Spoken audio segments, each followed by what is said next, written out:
Hello. Yeah.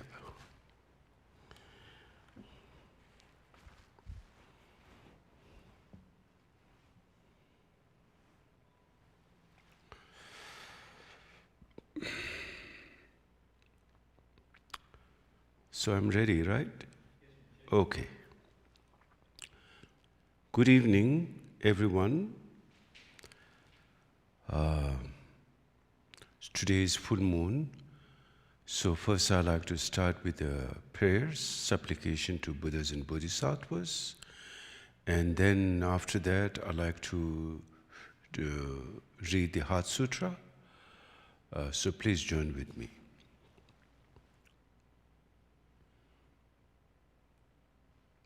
Om no se nam da raje lundu pe, tashi chuchu ishina shupayi, sangi chudangi du pap. Kuna chase dacha, tashi sho, deme gyabu, seten tundugu, chambe yimbe kata patampa, kuna gompo jaje. Lumbu darba zeta pedani, simje tamje lagung tapepe, yizim zeba, zerap tapalte, tsensam tepe tashi. Devar shikpa gyala chasalo, jambe shuno, palde ndurje zin, jire zi wangumbo jambe pe, sayi nyingbo dhaba. Namge nyingbo pacho kundu zang upe duje pega lushinda, nubu dawa riti nyimayi, chasale namdashi pe. Janju zimba gyala chasalo, rinjin dujo tashi sirginya, dujo muza yuung kamala, nyenda dunda puzo pe.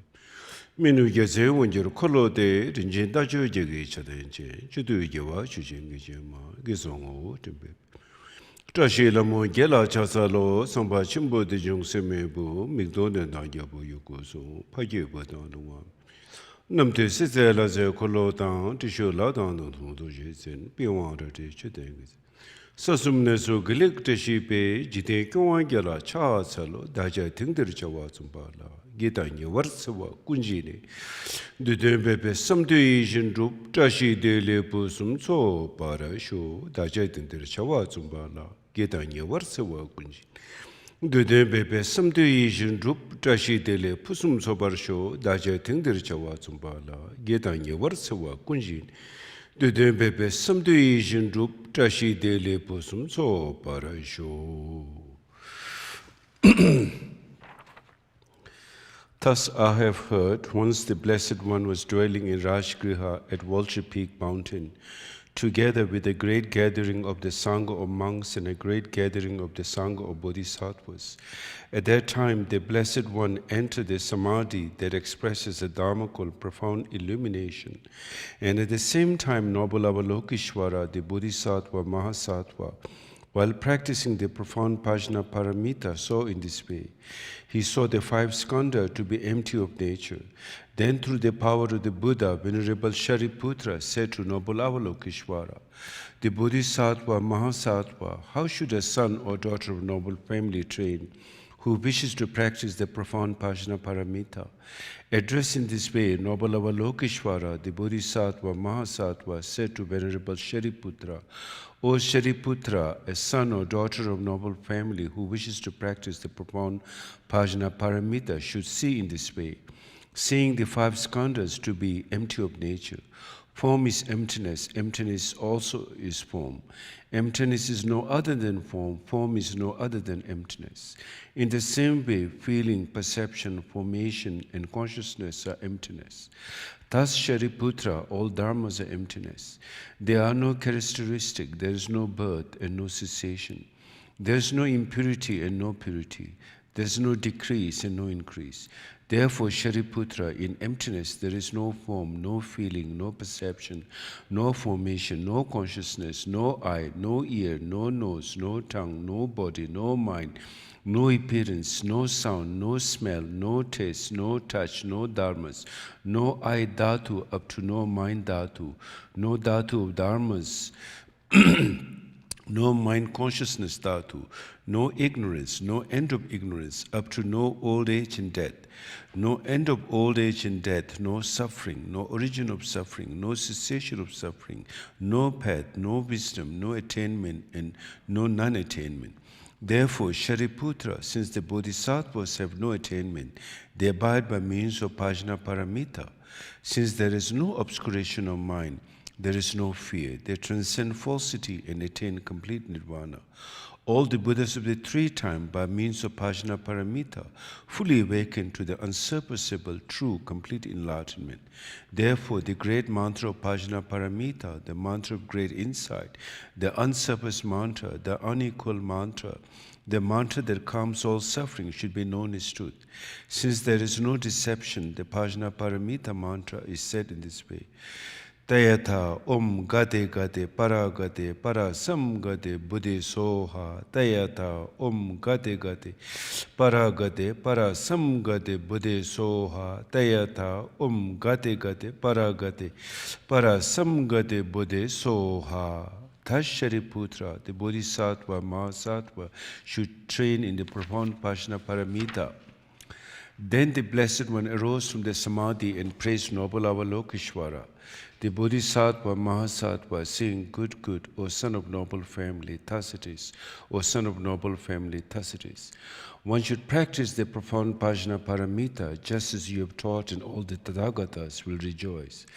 When the Blessed One has said this, the Venerable Shariputra and noble Avalokeshvara, the Bodhisattva, Mahasattva, their whole assembly and the world with its gods, humans, asuras, and Gandharvas rejoice and praise the words of the Blessed One. Homage to the Buddha, homage to the Dharma, homage to the Sangha, homage to the Great Mother, perfection of wisdom. May my words of truth be accomplished. Just as previously, when Kaushika, sovereign of the Devas, relied on reciting and contemplating the profound meaning of the perfection of wisdom, to turn back the demon of ego and negative habits and all harmful influence, so too do I rely on reciting and contemplating the profound meaning of the perfection of wisdom. May the demon of ego and negative habits and all harmful influence be turned back, annihilated, pacified, utterly pacified. Homage to the Buddha, homage to the Dharma, homage to the Sangha. Homage to the Great Mother, perfection of wisdom. May my words of truth be accomplished. Just as previously when Kaushika, sovereign of the Devas, relied on reciting and contemplating the profound meaning of the perfection of wisdom, to turn back the demon of ego and negative habits and all harmful influence, so too do I rely on reciting and contemplating the profound meaning of the perfection of wisdom. May the demon of ego and negative habits and all harmful influence be turned back, annihilated, pacified, utterly pacified. Homage to the Buddha, homage to the Dharma, homage to the Sangha. Homage to the Great Mother, perfection of wisdom. May my words of truth be accomplished. Just as previously when Kaushika, sovereign of the Devas, relied on reciting and contemplating the profound meaning of the perfection of wisdom, to turn back the demon of ego and negative habits and all harmful influence, so too do I rely on reciting and contemplating the profound meaning of the perfection of wisdom.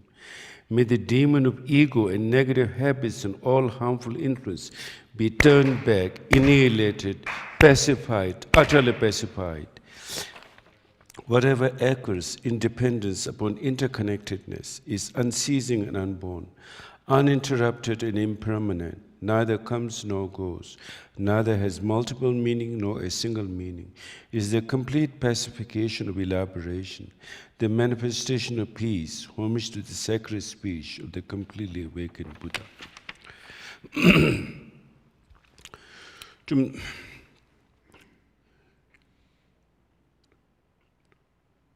좀 는데 바르고 보지진 잡에 연어차서로 관계로를 미리는 이담 따라서베 징이 등의 신지인이 거도 마다서베 저러머는 문든 동은 지서베 도서고나 보지도 저기노서 루더저로 뉴모니로 레거저 머리무스 등으로 용의 징이 조사 라진함 되네서 지서지도 되는 되게서 주라주다 중인여도 다른 무슨 잠버리 연어도 엄마르브나데 머르브나데 Omar Pazanadi, Omar Pazanadi, Omar Pazanadi, Omar Pazanadi, Omar Pazanadi, Omar Pazanadi, Omar Pazanadi, Omar Pazanadi, Marpanadi, Marpanadi, Marpanadi, Marpazanadi, Marpanadi, Marpazanadi, Omar Pazanadi, Marpanadi, Marpazanadi, Marpanadi, Marpanadi, Marpanadi, Marpazanadi, Marpanadi, Marpazanadi, Omar Pazanadi, Kurgum de Jajing, Ubetana, Share of Retinum, Lemazame, Jamachu, Kumbo Jambe, and a chance to consider the bomb.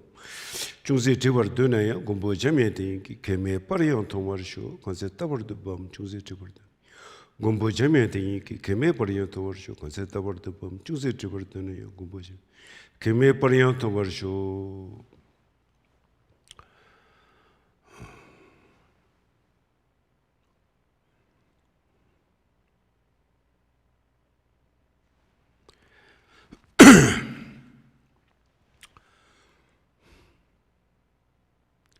So,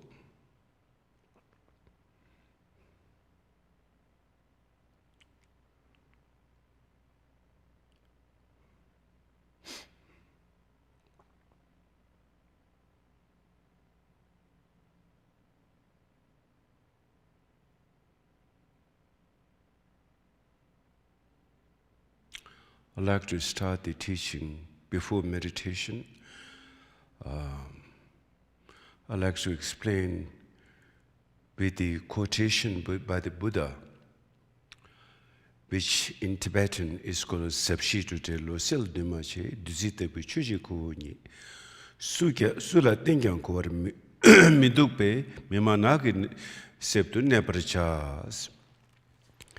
And in English, after Buddha achieved enlightenment, then after Buddha achieved enlightenment, then Buddha said, he made a proclamation, and that proclamation was, he said, I've discovered profound. Sabha means profound. Shiva means peaceful. Total means transcendence. Dumache, Zapshito, Usil Dumache, a clear light, or uncompounded clear light, or unconditioned clear light. We see there's a difference between uncompounded clear light and a Con Edison clear, big bright light. That's compounded light. We are talking uncompounded clear light. Like a nectar dharma I have discovered. Sula tingyang kuwar medupe. Whoever I try to show, that people don't get it. Therefore, I remain in the forest. So then of course, then the rest of the stories, we all know generally after Buddha's enlightenment, for 7 weeks when Buddha didn't give the teaching, then the king of the gods, Indra and Brahma, and they requested Buddha to give the teaching. Because if the Buddha come in this world, which is very rare to first of all, there are times in our immemorial universal time that no Buddhas have come for eons. There are times people didn't hear the word of spirituality or dharma, totally lost, you can say. So there are ages like that, the age where there was no spirituality, no dharma. So for Buddha to come in an age, it's, extremely great fortune to those beings who are in that particular place. So, but however, if Buddha come in the world, and if the Buddha doesn't give teaching, then there is no benefit, because no one would get enlightened, because there's no one to show the light, you see. And here we are talking uncompounded clear light, extremely difficult. You can think about, did you ever heard uncompounded clear light before Buddhism came? I doubt it. And even the word is used, but did you ever experience what that is? Even more difficult. Have no idea, no inkling. So therefore, Buddha came in this world, and Buddha finally, after 7 weeks, Buddha turned the wheel of the Dharma, means that he began to teach at the request of Indra and Brahma. Not that he needs some kind of credit for teaching, that he only accepts to teach after Indra and Brahma requests, but it was to show to the people that how precious Dharma is, that Dharma needs to be requested and respected. That only once we are requested and respected, then we see this is something rare and precious that we need to hold, and we value that teaching, the rarity. That's, like if you find like a diamond, a small piece, a ruby, then you hold that it's like a precious stone, rare. Even it's so tiny, but like that's a rare thing. And you put it carefully in your pocket and make sure you don't lose it. Likewise, the Dharma, which is so rare to be heard and so precious that, if the Buddha just went ahead and gave it, even it's so profound, people wouldn't take it that serious. It's like today, when we buy something, which is like, if you go to like an expensive store, in a mall, expensive store, and you pay like $500 for a torn shirt or torn blue jean, and then you bring that home and you think, oh, this is very special pant. Even it's so torn out, it's the most latest fashion, and I bought it from Saks Fifth Avenue or wherever, from a very expensive store. Versus, you can buy $20 blue jean and you can cut yourself and, and make it look similar, but you wouldn't be satisfied because it didn't came from that big name. So you see, this is how our mind works. Therefore, it was important for the future generation that people take the Dharma as precious and something so rare. It is rare, to find the light within yourself. It's so rare. Even it's right there. It has been remained dormant, and we have not able to discover that for like immemorial time, from the beginningless lifetime until now. So therefore, if one can discover that, of course, it is the most precious of the precious to find one's enlightened mind. It is rare. It is very precious.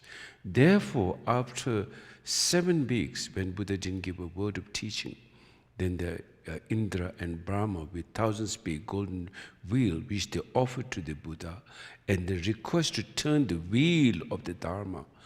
Today, like you see, like in some of the Buddhist monastery, there's like a wheel, Dharma chakra. There's like turning the all different levels of teaching. For example, Buddha turned the wheel of Dharma 3 times. The first is the individual liberation, which is Hinayana. Then second turning the wheel of Dharma is Mahayana, the great mind, or the heroic mind, or the fearless mind of compassion, which includes all beings' liberation, instead of just oneself alone.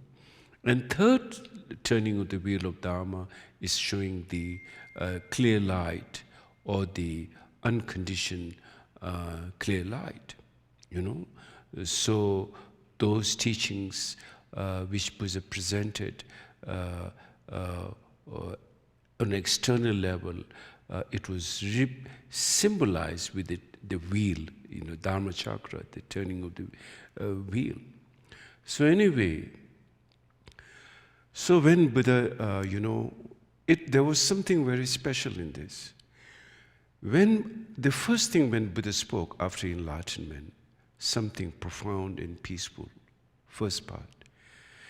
Transcendent, second part. And unconditioned clear light, third part. That is something which Buddha did in the coming days or the future. And what I mean by future here, the first profound and peaceful was the first turning of the wheel of Dharma, which is Four Noble Truths. And the transcending teaching of Heart Sutta, Pajna Paramita, which Buddha gave after the turning of the wheel of Dharma, that's what Buddha meant by, I discovered transcendent quality, not only peaceful and profound, but transcendent quality. Then in that, the second turning of the wheel of Dharma, out of the, external phenomena and internal phenomena. When we do the analytical meditation, we discover the nature of all phenomena is emptiness, devoid of independent, inherent existence. The nature of all phenomena is interdependent. The nature of interdependence is emptiness. So therefore, the Heart Sutra explains emptiness is no other than form. Form is no other than emptiness. Meaning, because it is empty, because it is dependent. If it's not dependent, if it's independent, it can never be empty.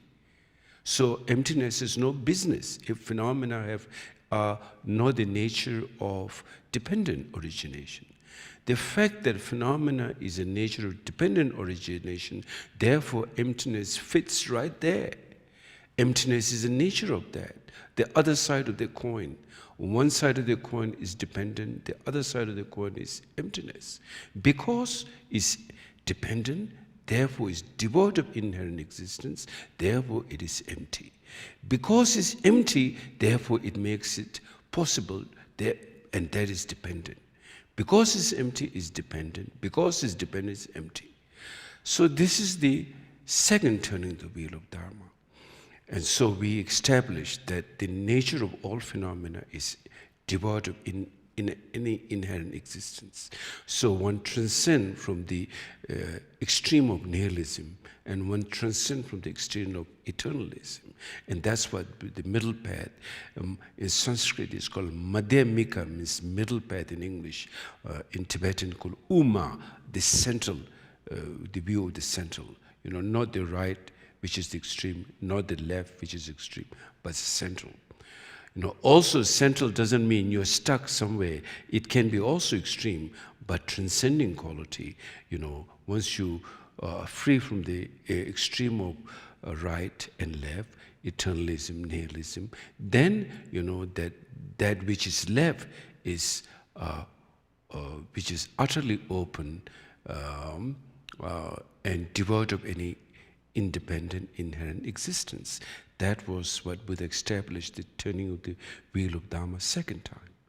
Then after that, now uncompounded clear light, which is on the third level, Buddha said, I've discovered something profound and peaceful. And the second, Buddha said, I've discovered transcendent quality, which is the turning the wheel of the Dharma second time. And the third turning of the wheel of Dharma, uncompounded clear light, that is now mainly focused to the awareness. Because in the turning of the third wheel of Dharma, which you can include the Vajrayana teachings, highest level of teaching, and that when we talk about highest level of teaching, it has to be based, on an awareness. It's today's subjective clear light. It's called subjective clear light. While in the earlier, the turning the wheel of Dharma, the second time was objective clear light. So in the objective clear light, you analyze and you see devoid of inherent existence, so it's empty. So there's always a danger in that part falling into nothingness, like you think it's just like a gap, there's a vacuum, there's nothingness. And if one take that literally as the ultimate meaning of what Buddha meant by emptiness, then there is a very big danger. So therefore, even within the second turn of the wheel of Dharma, Buddha said emptiness also into emptiness, meaning that grasping to emptiness has to be let go in order to be utterly open and free, you see. And now here is one thing. Is the aspiration the moment we wake up in the morning, we open our eyes, that we close our eyes, and we go to sleep, and we wake up, our 24-hour cycle, 12 hours in wake up and 12 hours in sleeping. The whole 24-hour cycle is based on one aspiration or one aim, and that aim is happiness and freedom, liberation, freedom, and happiness. So therefore, the whole meaning of the Dharma is related with that. Now, why it is related with, that's a good question also we should ask. So then, I think when we try to look at the Dharma, which to the point that it's important to question the Dharma, to have some kind of, you don't just give in, but you question the Dharma. The nature of the Dharma you have to question. So in that case, then I think that was very important, because Buddha himself said that don't take my teaching because I said so. Analyze and check. And then if you find the reasoning and then valid reason, then you can accept. You don't have to accept because I said so. So therefore, Buddha himself from the very beginning, give that permission to his students not to take just simply on his words, but rather check and analyze, and if that makes sense and meaning. Now, so since Buddha gave that, how we are supposed to do that? Okay, the next question comes. Okay, so now how do I analyze? So in analyzing, there is four intelligence, I would call, four intelligence. Or for intelligence is basically, we say, oh, you are very intelligent, you are a smart person versus you're a stupid person. So for example, intelligence.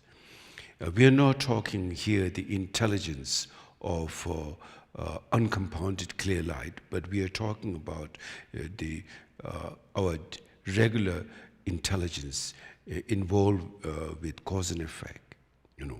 So the first intelligence called the intelligence of cause. Chhoje. I don't know exactly how to say that in English, translate. The action, Gyu is the seed, the seed which push for the action to happen. So it's called the intelligence of the seed, cause, intelligence of the cause. And the cause is that it brings out, the causes and condition for any phenomena to appear. It is due to cause. Now this becomes very important. The reasons and asking question and analyzing and investigation, however we use the word, become extremely important when we try to ascertain, when we try to understand what is Dharma, how Dharma makes sense, So therefore, one is to involve the four intelligence.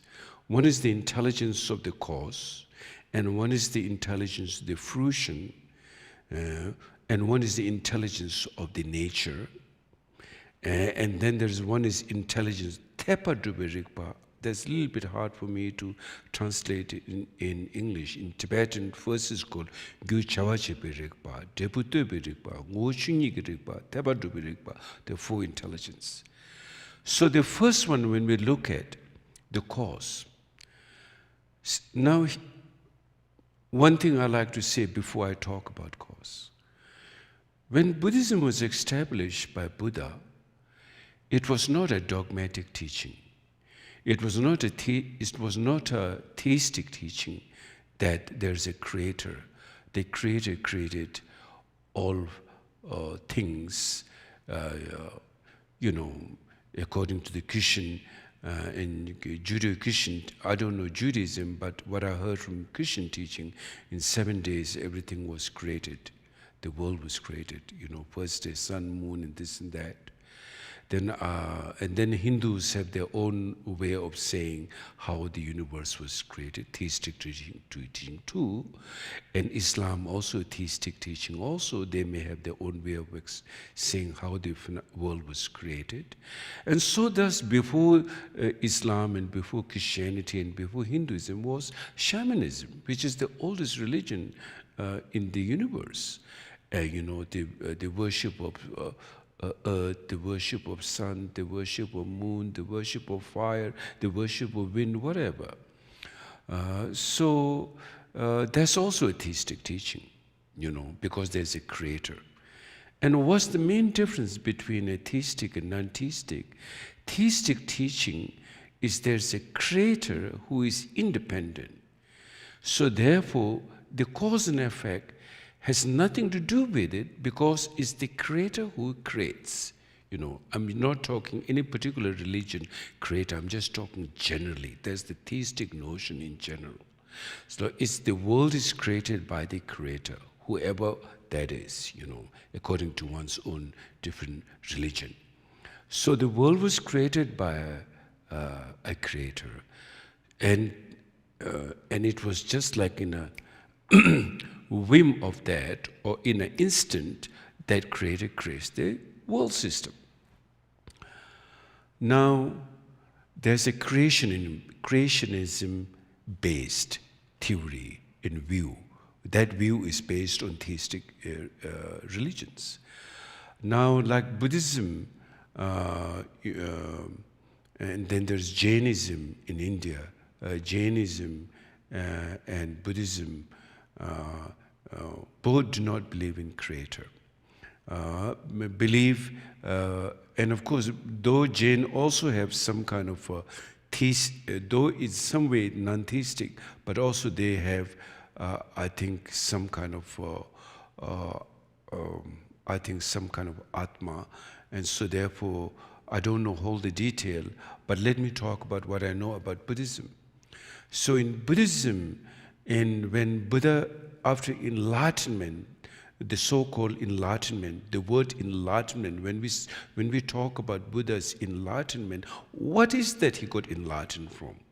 What is enlightenment? What did he got enlightened from? And what is that enlightenment based upon, or how it is? What is enlightenment? So when we talk about enlightenment, investigating the Dharma, then you need to bring the four intelligence to check and analyze its validity.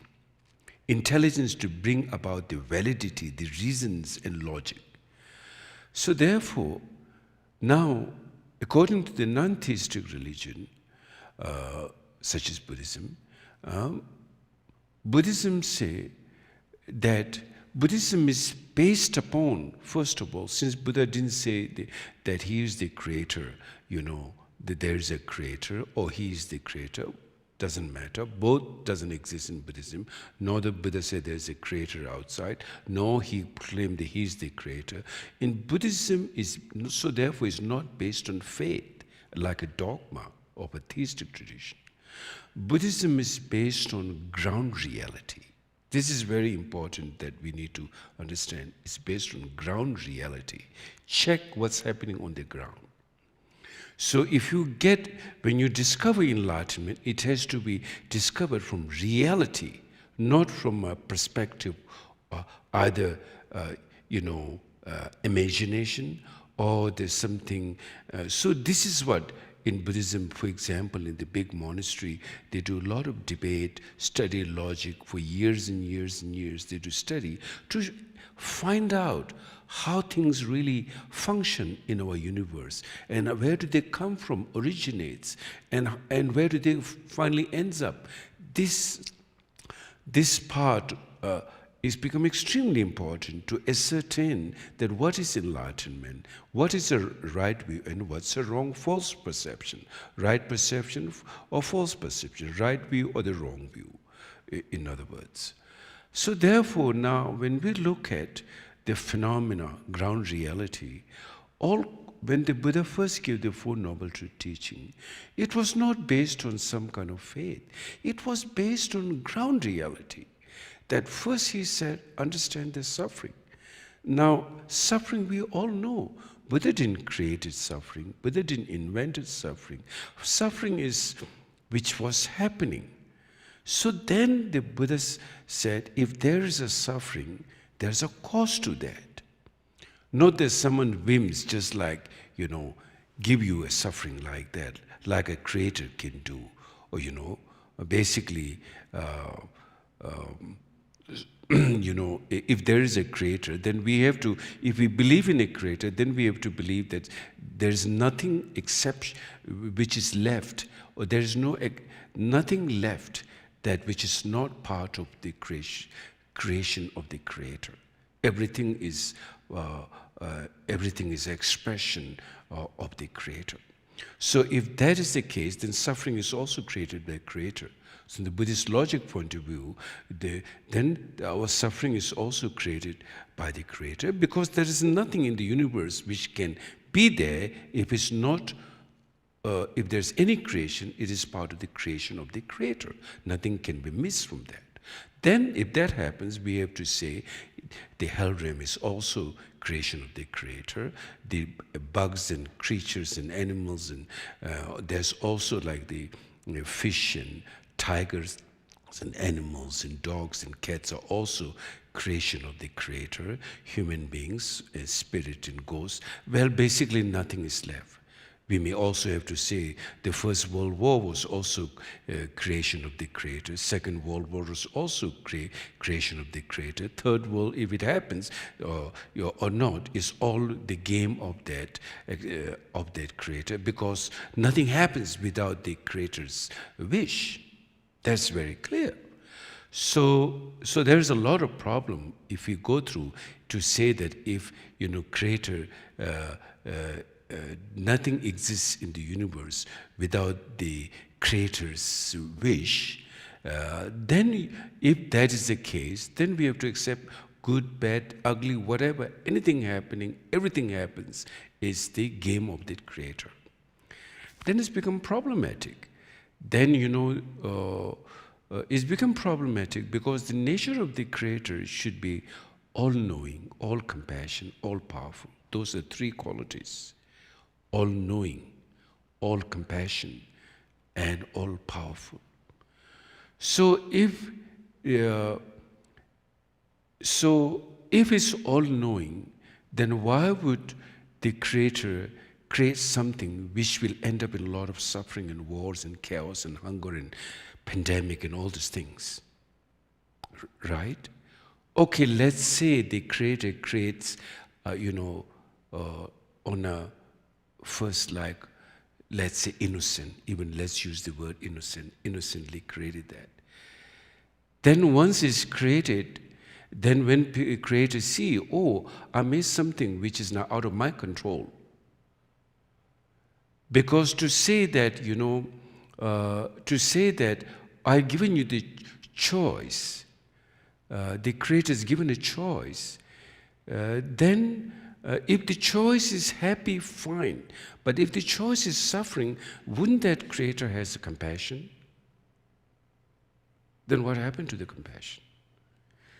To see two persons fighting and stabbing each other with knife, or two bucks fighting to the death, a bullfight in Spain, the guy comes with a knife and then the bull attacks and all those things. It's suffering. Both can be killed, and they have been killed. So when creator sees that, as I said, I'm not talking about any particular religion creator. Generally, if there is creator, this is the concept. Then the creator has all powerful. First quality, all-knowing. Second quality, all-compassion and all-knowing. So the all-powerful. So the all-powerful will, in an instant, can stop that. Couldn't stop that, you see. Compassion also couldn't reach, because if it's his, we even name, so far, we don't even really know who the creator, but we make it, we're given the sex to that. It's called he created. We don't even know it's a male or female. First of all, but this is how human minds created our own version of like that. But then when you really look deeper, so if it is created out of innocence, then secondly, if when they see the creator sees the suffering, would instantly stop that, can dissolve that basically. For example, in your mind you see lots of, ideas and things. And you can just stop that in your mind, you see. So you can dissolve that. Since everything is part of the Creator's creation, then one can stop that. Now, it didn't stop. And then, if the Creator wants to make His own kingdom, like, the Christian call the kingdom the God, or the Hindus have their own version. And basically, if the Creator wants His kingdom, it should be a beautiful, peaceful, happy, freedom kingdom. That's the nature of the God. Nature of the Creator is compassionate. Nature of the Creator should be compassionate, should be all-knowing, should be all-powerful. So when there is a messed up situation happen, what that tells about that Creator, if there is a Creator, that's a pretty messed up Creator too, seems like. There's a problem with that theory. We need to check that. We need to ask questions. We need to analyze that, So then, now all-powerful was not working because messy and crazy and chaos is still going on. And then suffering is still going on. All compassion is not reaching, all powerful is not reaching, all knowing is also not reaching. Then could there be a Creator? Then the next question is it there is really a Creator, or is it just my mind confusion? So Buddhism, on the other hand, doesn't believe in Creator. Buddhism says that the cause, when Buddha said, understand the suffering, then second to the noble truth was understand the cause of this suffering. Now, cause of this suffering is not to be blamed outside to a Creator, whether it's Bhagavan, in Hinduism they call Bhagavan, or God in Christianity, or whatever, we with different religion made different, or to the demon or Satan. Satan made me do this. Or, good ones, a God made me do this, and bad ones, a Satan make me do that. So then if we begin to blame like that, our aggression builds up more. You are seeing, someone is trying to rule you with their negativity. But in fact, what's happening, you have not, according to the Buddhist teaching, then the cause, if there is suffering, there's a cause. And that cause is ignorant. That cause is afflictive emotion. And in afflictive emotion, there's attachment and aggression. Those three are called the three root poison. And among them, the very root one is the ignorance itself. So that is the cause of our suffering. Not someone is doing any harm to us. No Satan, no. It is ourselves, due to our ignorance of mind. That was the cause of our suffering. So therefore, because now out of the four intelligence, the intelligence of cause, the intelligence of fruition, the intelligence of the nature, the intelligence, the nature, by nature, afflictive emotion is suffering because it's based on confusion and ignorance. So therefore, the nature, that nature is not created by anyone. It is by nature. By nature, afflictive emotion is confusion. By nature, afflictive emotion is cause suffering. By nature, it itself is a confused intelligence. It gives the birth of pain. You can say to experience pain is intelligence. Intelligence means something to do with awareness, subjective mind. That's what I mean. Subjective mind experience that. Whichever subjective mind still remain in ignorance, it is by nature of that afflictive emotion, it causes suffering because its nature is confusion. So the intelligence gone wrong. So you experience suffering. So therefore, the first, the cause is not done by nobody. The cause is, our afflictive emotion. So So therefore, once the cause is stopped, then the result will be according to the cause, the second intelligence. Result is not something based without cause. Result is based on the cause. This is very important to understand. As we say, hard work pays. So same thing, the result is based on the cause. You can't have a different result which has no link with the cause. Like, for example, if you put a seed of lotus flower, you can't have like a sunflower, but you will have a lotus flower grown because the cause is lotus seed. Therefore, the result is the lotus flower. That fruition is based on the cause. Fruition is not based on something which is not the cause, but fruition is based on the cause. So now you see cause and the intelligence of cause, intelligence of fruition is by nature. That's how it is. When we talk about the third intelligence, the intelligence of nature, that's how it is by nature. Not someone is making things up, but by nature, like for example, lotus is a lotus, sunflower is a sunflower, rose is a rose, weed is a weed, grass is a... It's by nature. We can call the law of physics. You see, that's by nature. It's not made out of a creator or some third agent involved. It is, very cause, and then is fruition, and then the nature. So when Buddha gave the Four Noble Truths teaching, the teaching is based on the nature of objective nature and subjective nature. So objective nature, like when we see dependent origination, the second turning of the wheel of Dharma, the transcendent state, is by nature. It's not Buddha's creation. It's not that Buddha made up emptiness, or Buddha made the idea of emptiness. Buddha discovered emptiness, not that Buddha made emptiness. Because it's the nature.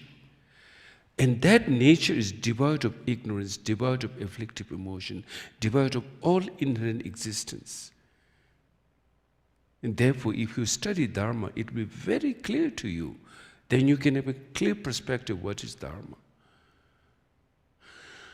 Otherwise, we will always remain in some kind of doubt, And so therefore, the intelligence of the cause, intelligence of the fruition, intelligence of nature, this is very important to understand. So when we talk about then the clear light, the gross mind, the subtle mind, this is also by nature. Enlightened mind is a nature. Enlightened mind is not something from outside will come to you. Enlightened mind is something you see through this mind right now. When you, for example, when you do shamatha meditation, when you see calm abiding mind, you don't bring calm abiding mind from outside, but you see through your conflicting mind, through your waves of mind, you find the calmness. It's not that you try to pour a calm to your wave, but the calm is within the wave. So how you sit properly in meditation, and then when you let the mind rest, by nature is peaceful, by nature is transcendent. And then when you go to very subtle mind, then you see the clear light, enlightened mind. So when we do the meditation, all those three, intelligence we talk about, they're all there. By remaining the cause, the mind itself has a clear light. That's the fundamental cause, the basic goodness. If the mind do not have a basic goodness by nature, then you cannot have any effect through your meditation to calm your mind. The fact that you can calm your mind because fundamentally the cause of that mind is peaceful. calm abiding. So when you apply that nature of calm abiding, the result you experience is peace. It's not some kind of, religion created or dogma created. It's by nature. Because if you try to create an idea, then it will only temporarily, it cannot last forever. Something by nature is always nature, like the nature of the sky, the nature of the fire is heat, the nature of the water is wet, the nature of the earth is firm. So therefore, when they come through that wave, you see the calming state, then you begin to see, my calm abiding state has nothing to do with, any particular religion in a way. Or is not someone's creation. It's just, that's how the nature of the mind is like that. Then of course, that's why we say, if the Buddha didn't come in this world, no one has to show us that. Because everyone tells you, believe in this and believe in that and believe in this. And you're running your mind here and there and all the time in the universe. Sometime this, sometime that. But never come to the home and see yourself. So Buddha coming in the world and sharing that with us, his wisdom that he discovered, that is the, we see that his teaching of Four Noble Truths effect in our life. We see the calm abiding meditation in our life. Furthermore, we see the deeper aspect of clear light, uncompounded clear light, finally, and we find liberation. All by nature, how that is in the nature of your mind, when we call nature of your mind. It's not that you're bringing from some wisdom from outside, but it's the wisdom is there within you. And you just have to discover that through the practice of meditation. That's why it is said, do the Dharma practice. So now when we talk about, meditation, I thought today, there's two aspects. Those who are not doing higher Vajrayana teaching, there are two things they need to train their mind. You need to develop good heart, warm heart, compassionate mind. You need to really reflect and practice to how to grow that. Because that's the only mind which will give you happiness and freedom. No mind can bring you happiness. No afflictive emotion can bring you happiness. Only bodhicitta mind, compassionate mind, can bring happiness and fulfill your aspiration and fulfill the aspiration and happiness of others, yours as well as others. So for that, I really suggest people do Tonglen meditation every day, meaning taking and sending. You see, we are so closed. We really see ourselves because of our ego and attachment to ourselves.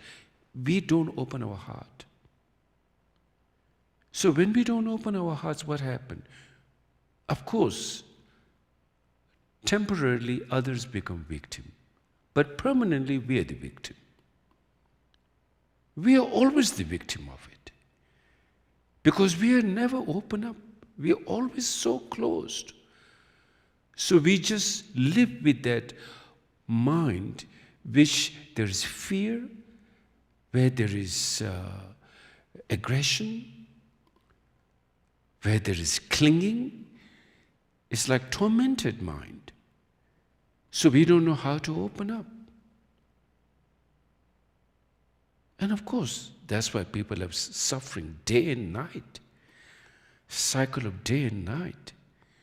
If you put a watch, and if you see in 24 hours, how many hours you have peaceful mind, that you can truly say it was a joyful time and a joyful day. I don't think you will ever recollect a joyful day. Maybe you have joyful sometimes. Oh, I went for camping, I went for vacation, I swim, just here temporarily. But then within few moments, some problems already there, while you're in a beautiful swimming pool or hiking in a mountain, because all your loads of habits and your emotions, you're carrying that with you wherever you go. So, living with that kind of confusion, people do suffer. Beings do suffer. So therefore, it is really important, one of the things earlier, the example I use, most people don't know anything deep. Talk about liberation, talk about enlightenment, talk about freedom. Yes, we talk about freedom. Oh yes, I have voted, so I'm in a democratic country. In a communist country, I can't vote, so no freedom. In a democratic country, I vote. That's pretty much our idea of freedom. Oh yes, I can go and drive my car. I can go and eat where I like. Or I can sleep like the whole 24 hour, but there's no government that's going to tell me you're sleeping. That's our notion of freedom. But true nature, freedom means free from ignorance and free from afflictive emotion. That's the true freedom. Only then you can achieve deeper level of happiness. You can't achieve, even you have like billions of dollars, your suffering will, if not more, but it'll be all there. So therefore, when we look like temporal happiness, which is the 5 sensorial happiness, as I said, most people don't know anything to look deep, but just temporarily people live for day to, people live from moment to moment or day to day, most people. Nothing deep, pretty much shallow life. And even that shallow life happiness, that temporal happiness, it comes from love and affection of other people. Again, that's by nature, dependent, interdependent. So even you need to cultivate a warm-heartedness even for your sensorial happiness, which only lasts temporarily. Like music, you go to a concert. You're not going to hear the concert for the next 20 years, day and night, that music. You will be there for like 1 hour, 2 hours with your favorite musician and the whole surrounding. People dance, and after like 1-2 hours, then the whole thing is gone away. Because that's the nature of sensorial happiness. It has no depth. And besides sensorial happiness, for example, you can have all the rock musicians, if you like rock and roll, you can have, all the great musicians, whoever your favorite musicians. And like not only one, you can have like 10, the most world famous 10 rock and roll musicians. But then when you go to sleep, or your sensorial, the eye consciousness, ear consciousness, mainly the ear consciousness, that you will hear the music. At night time, when you fall asleep, it will all be shut. Ear consciousness doesn't work. Its function is only temporarily. When you go to sleep, the 6th consciousness only function, not the eye consciousness, the gross. These are the gross consciousness. Eye consciousness, which you see, ear consciousness, which you hear, nose consciousness, which you smell, tongue consciousness, which you taste, body consciousness, which you feel sensation. These will all be shut, like a shut door. And when you go to sleep, you will sleep. Even people standing in front of you, you don't know. Even people talking to you, you don't know. No smell, no taste, nothing. Only the 6th consciousness, the subtle mind at that time. Then among subtle mind, there are many subtle minds, such as the clear light mind. We went through the Bardo teaching. And the clear light mind only comes when the Nangche Topsum, when a person dies, and then from here, the Hung, which is father's, when you first conceive, the father's semen and the mother's red semen, when they come up And then when they meet, there's a blackout. And with that, 80 conceptual thoughts cease. And then the clear light begins to manifest. Very, very subtle mind. So the gross part of us, our five sensorial experience, which is given by the the five consciousness, doesn't work even when we sleep. And even while they work during the daytime, it's so temporarily. Even you go to, you drive to a beautiful park, how long it takes in a car. The most, you go to Yosemite, or you go to or you go to where there's geyser coming, Yellowstone, or you go to California Beach, or you go to Rocky Mountains. It's just maybe few hours. And then not all the time you enjoy the Rocky Mountains. There are places you don't like, so it's just whisk away. So temporarily. So the point here I'm making, our temporal happiness of the five sensorial happiness, that also comes from the affection and love of our friends and families and our society.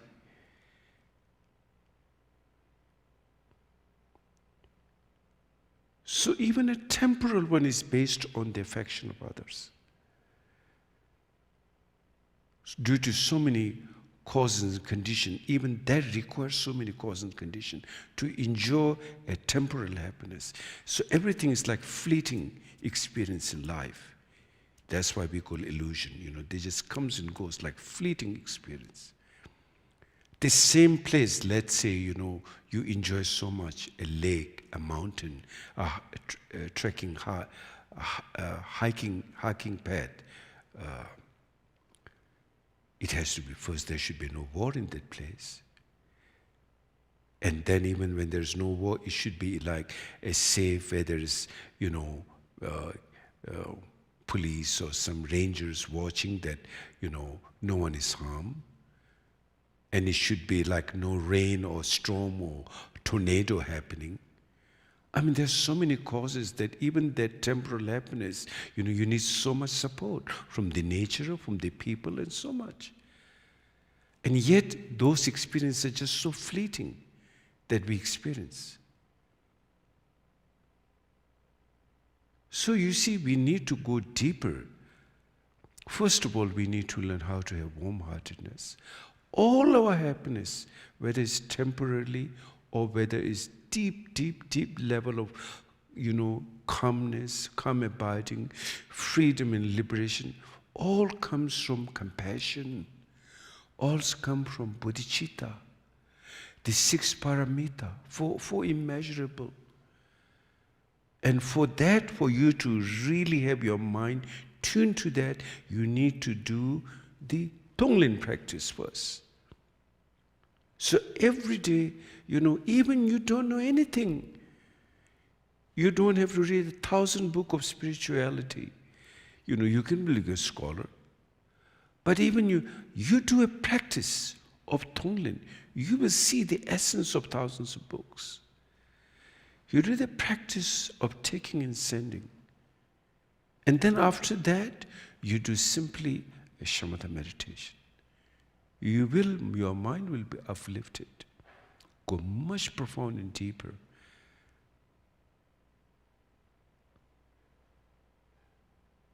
You don't have to be so, any religion person. You don't have to be just to have Tonglen practice, You can just do, any secular person can do. You don't have to be a Buddhist.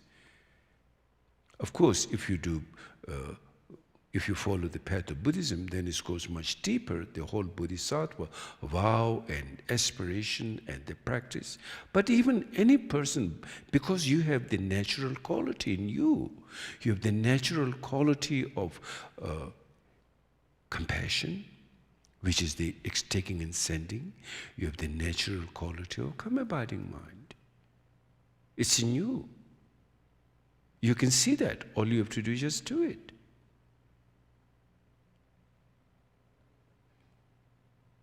So that's what I like to talk tonight. So get your mind into bodhicitta mind, into compassion, into warm-heartedness, into immeasurable compassion, immeasurable kindness, immeasurable rejoice, immeasurable equanimity. Then wherever you go, your mind will be calm, your mind will be joyous, the company you are with, people will enjoy your company, and you will enjoy their company. That's because everyone has basic goodness. Everyone has basic goodness in their mind. And that will be triggered open instead of division and instead of hatred and instead of aggression. You know, instead of saying my this, you're that, because we all come to the same place, which is basic goodness. The cause, now here the intelligence of cause, the cause of happiness is basic goodness, is there in everyone's mind, devoid of any independent, inherent neurosis, is devoid of inherent neurosis. Therefore, every being has the nature, therefore basic goodness is the nature of all being. That is the cause. So when you practice in meditation and do the Tonglen meditation, then you're directly connected to the cause, and the fruition is realization of the calm abiding mind and warm-heartedness and happiness. Now, third intelligence, because that's the nature of that basic goodness. Why that's happening? Because of the nature. So that's the nature of enlightened mind. That's the nature how we can fully bring into action, like what we call meditation into action. Meditation in action is happening within. Meditation in action is not happening from outside. So please, do Tonglen practice, do exchanging and sending, and then do sitting practice. So those who are not doing Ngondu practice, others, you can do this every day and you will see a profound change in your life. And those who are doing Ngondu, still you should do the Tonglen practice. Still you should, do your meditation. And then you have other practice which is, step by step. So everyone has like different, the compassion and wisdom have no limitation. There are various methods and ways how to do it. So I just suggest you all do that and then read the words of my perfect teacher, and particularly today, in this decadent time, we need warm-heartedness, compassion, more than ever, because every being just wants happiness and freedom, so we have to respect. And that's the nature, and that nature is based on the cause, which is basic goodness, Buddha nature, enlightened seed in every being. That's the cause of that, how it can fruition happen for freedom and liberation. So I'd like to thank you I'd like to thank you for listening, and I want to share that with you. And now let's do a little sitting practice meditation now.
Okay, so we can have question answer period if you have any questions.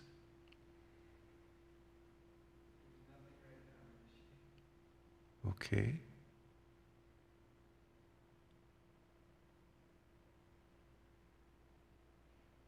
So tonight, point I'm making, do Tonglen practice, do sitting practice, practice bodhicitta. You have a long way to go. Study the Bodhicharyavatara teaching. Practice that. Like you can practice each session for like 3 days. You can give examination to yourself. Like take one part of the Bodhicharyavatara teaching, like 2 sentences or 4 sentences, and practice that for like 3 days. You don't have to do all at one time. Just do step by step, and then see how does that affects in your life, personal life, day to day. So that's my recommendation. And thank you very much. Yes.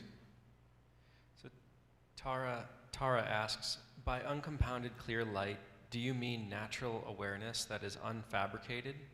Is that the same as basic goodness? Yes. Yes, clear light is basic goodness, Buddha nature.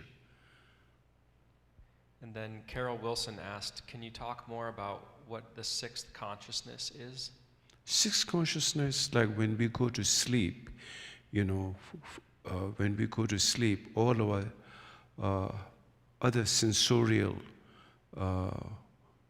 it's not that we have 6 different type of consciousness, but it's labeled like, for example, in a glass box, there's one monkey put in a glass box.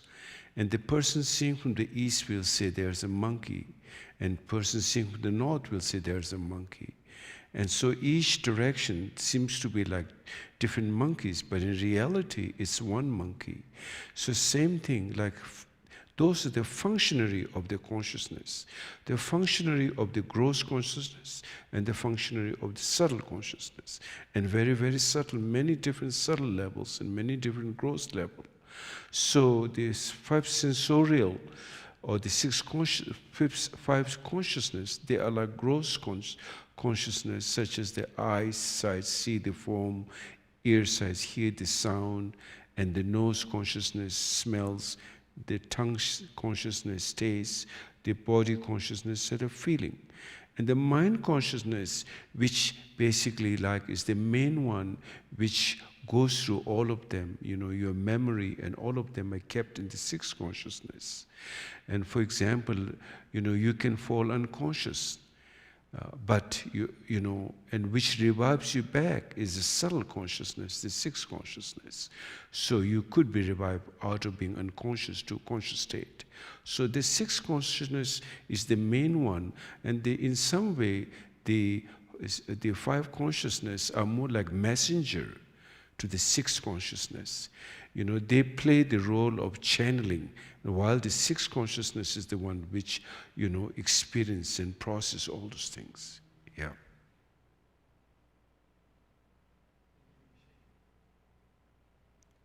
So then let's do world praise prayer. Today is full moon, very powerful. I would suggest you all do some Chhoje practice at home or anything in bodhicitta and dedicate that merit for world peace. It will be very beneficial. In the world in general and in this nation, may not in the names, disease, famine, war, and suffering be heard. May virtuous qualities in merit and prosperity greatly increase, and may continuous good fortune and sublime well-being perfectly rise. In the world in general and in this nation, may not even the names, disease, famine, war, and suffering be heard. May virtuous qualities in merit and prosperity greatly increase, and may continuous good fortune and sublime well-being perfectly rise. In the world in general and in this nation, may not even the names, disease, famine, war, and suffering be heard. May virtuous qualities in merit and prosperity greatly increase, and may continuous good fortune and sublime well-being perfectly rise. By this merit, may all beings gain omniscience, and thus defeat the neurosis and negative actions which are the enemies. from the From turbulent waves of birth, old age, sickness, and death. From the ocean of cyclic existence, may all beings be liberated. Thank you. So have a wonderful evening, and it was, very precious for us to meet and sit and meditate and discuss. We should do this. We should have discussion. We should ask questions. We should analyze. Because finally, it's you who is going to find the way out of samsara. No one else can do that for you. Just because my grandfather said so, that's not good enough. Today people are educated. Like in the early, middle age, the education was limited and reserved for elites, whatever, to few people. Today, education, people goes to school, college, university, so everyone has an intelligent mind, and we have to make a full use of this intelligent mind. Not just like our daily bread, how to find a job, but go deeper to what is life, what is mind. Until you don't discover what is mind, there will be questions, and a lot of answer has to be weighed, and it keeps going on and on. You have to resolve all your questions in this lifetime. You must find the answer in this lifetime, and you can do that. Okay, thank you. Thank you, Rinpoche. Rinpoche will be teaching this Sunday on Turkadundu, which is a Yidam practice, and he'll be giving some instructions on Turkadundu as well as in general how to do Yidam practice. So I'd recommend everyone to join us from 10 till noon and 2 to 4. And you can find more details on the website.